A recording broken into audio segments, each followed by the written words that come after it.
Hello, everybody. Welcome back to Cure for the Common Game. Today, we're going to talk about Merieke Berit.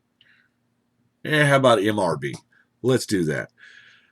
Okay, she's a 3-mana 1/1 that does not untap. You tap to steal a dude, and she don't untap. But if she untaps or leaves play, that dude is destroyed. That's an awful lot like tap kill a creature. So that's kind of where I went with it. I want her not being able to untap thing is quite a little setback there, so we've got to work around that. So I wanted to create ways to untap her. Now, y'all know me, I started with the Umbra Mantle because it's 3 mana, untap and kill their dude. Now, before I get too deep into this untapping thing, I want to show you Planar Void. Sounds like a really crazy old card, but it's Urza Saga. Now, whenever a creature or a card is put into a graveyard, any card, any graveyard, exile that Joker. Now, this is a card doesn't see a lot of play because a lot of people like their, you know, their graveyards. It's pretty much an extension of your hand or in play a lot of times. So, Planar Void, I picked that so that, when you do sacrifice their dude, it's gone. You don't have to worry about it. So the idea is to just keep untapping her with the mantle, the tine, the Magerite Stone, the aura. Energy Arc is actually really good. It's political and it untaps your chick. Um, it's kind of a foggish because it's any number.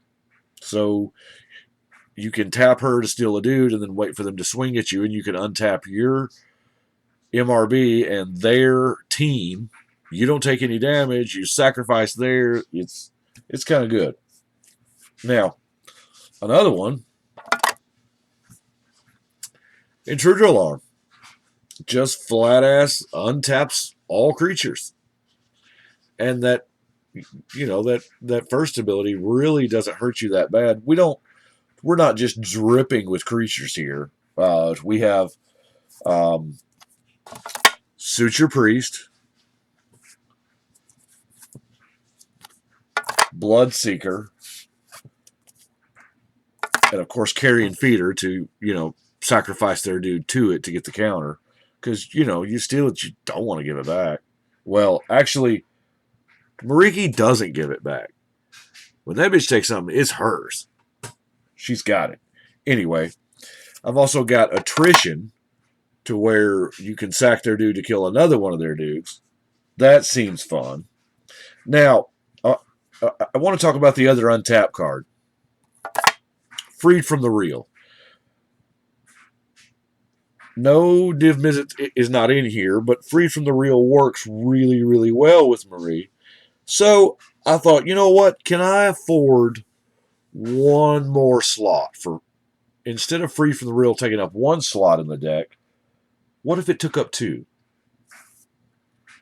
So what I did was I put in the Wind Zendikon.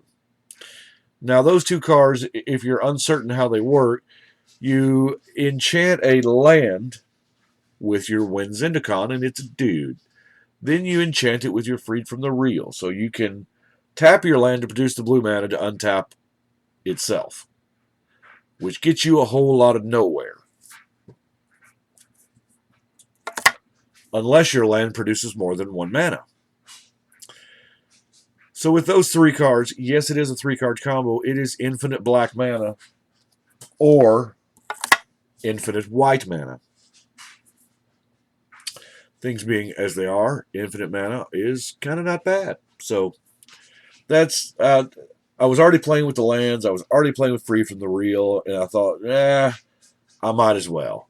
And even then, I was like, well, what am I going to do with this infinite mana? I mean, if I get it, it's not something that I can guarantee that I'm going to get every time. I mean, it's not like I can just tutor that stuff out, but because tutors are kind of hard to come by. I mean, there ain't a whole lot of them.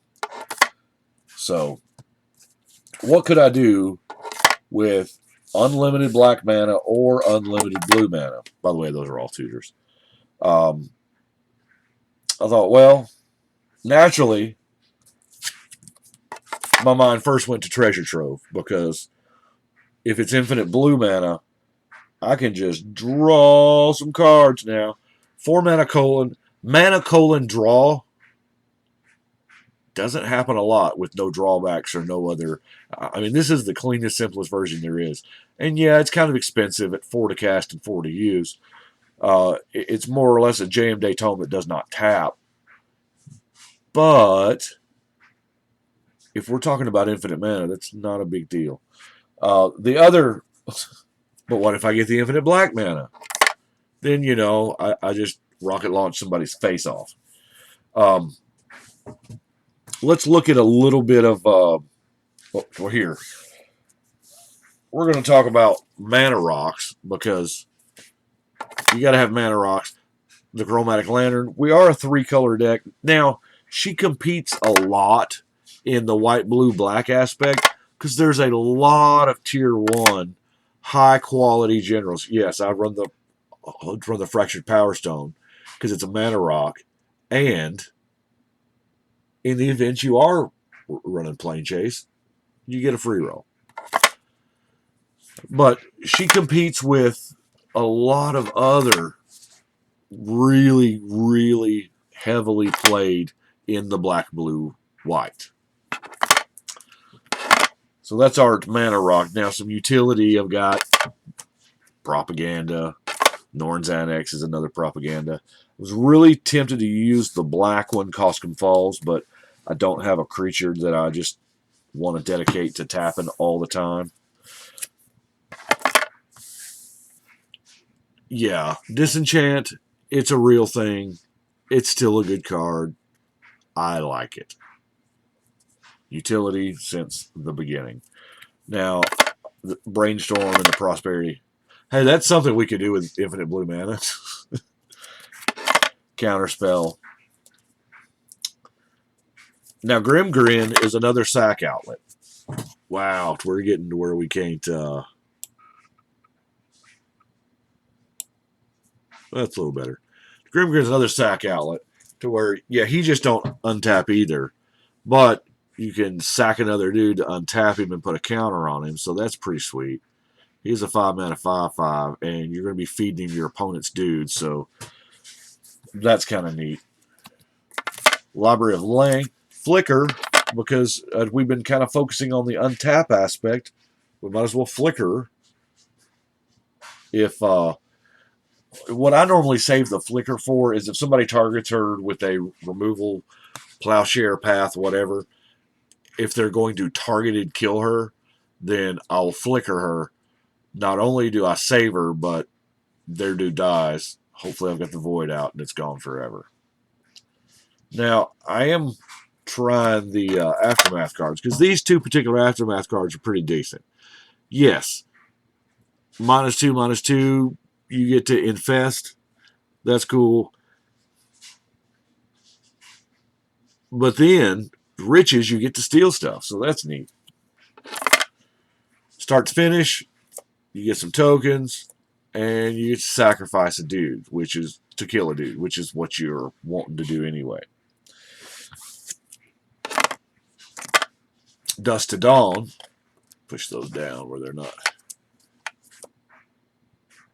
I think most of my little priests and stuff will come back with the Dawn. Sudden Spoiling, great utility card. Anguished Unmaking and Utter End is for those things that just have to go. The Exile, the indestructible shits that. No. You can't have that. That's got to go now. Instant speed, indestructible removal. That's what those two cards are. And of course, we got a trading post. In there, it's got sack a dude to get an artifact back. just in case you've blown your men on your rocket launcher, or somebody's blown up your whatever. Now, Time Walk's just kind of utility. Before I get into the blow up the world, no, let's go ahead and do the blow up the world. Because we're not running a whole lot of dudes, we have got, we are playing white and black. So we're going to want to keep the dudes. Because we're not going to be able to steal every single creature. As much as I would like to, the fact of the matter is, it's just not going to happen. So you got backup plans. By the way, Soulquake is the business. I'm telling you. It just... And graveyards. This is more to help me, but I am killing a lot. I really have got to get the Planar Void. And really, if I get the Planar Void out, then I really don't even need the Soulquake. Soulquake may be a cut later on when I find something better, because I don't know. Anyway. Dimensional Breach. That's hardcore. Smush that air out. Now,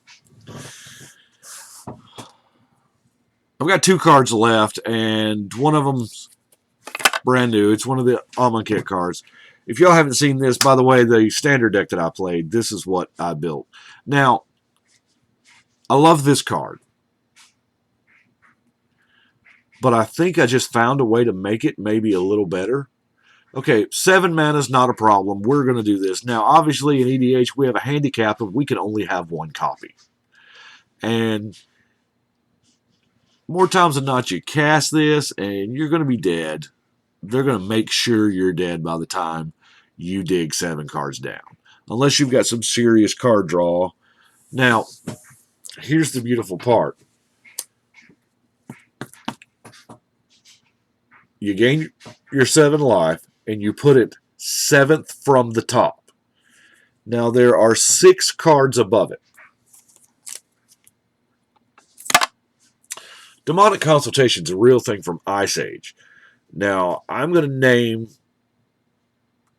Second Son there, and I'm going to exile the top 6 cards of my library, and then reveal the next card. I keep revealing until I get the card I named. Look at how that math works. Now, granted, you can't draw any in between casting of the 2 spells. You need to do it the same turn. You can't cast one. You can't Second Son this turn and then Consultation next turn. You can't do it because you'll have drawn a card. But if you've got 8 mana laying around, it's the hotness. Even better if you've got 15 mana laying around. You just kind of instant win. Remember all that white infinite mana that we were getting? Seems good. Anyway, that's what I've got for Merieke. I hope it's... I tried to do something a little different than I've seen most Merieke decks. Of course, I try to do something different with all my decks. But that's what I've got. I do appreciate you watching. But right now, it's time to shuffle and cut.